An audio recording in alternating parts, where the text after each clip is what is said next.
sông hề nga miếng xuôi sông hề thùng của liều một phơi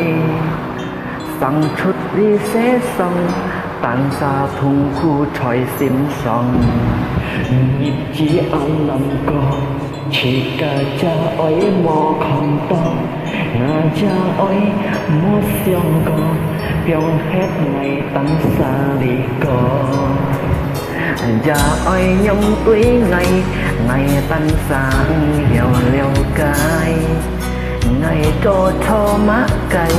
cha ơi về li biong hết ngày chung ngày tan xa khu khu nhau có mò nhìn tim mùi nhiệt ngay bay phòng thì bỏ hiếu bỏ họ cả nhiệt chi dạ ơi nhi ơi tí thôi lý dún dân ngày dạ hiểu mong kỳ mùi nhiệt giam xiao nhi tận kim phù nhìn xin chiều nhi một chiếc liêu chút đi thầy phùng thầy suy xoay cô hi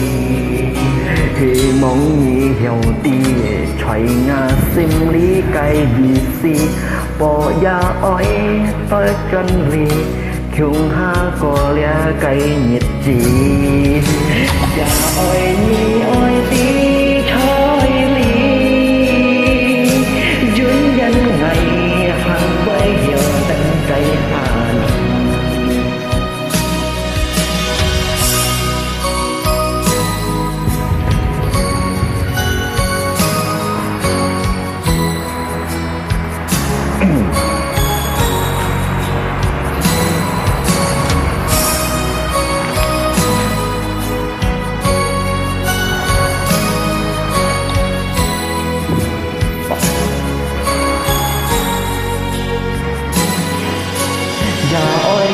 quý ngày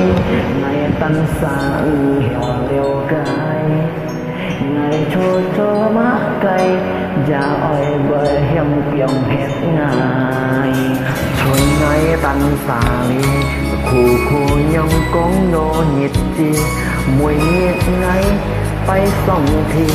bỏ hiếu cổ phú nga nhiệt chi dạ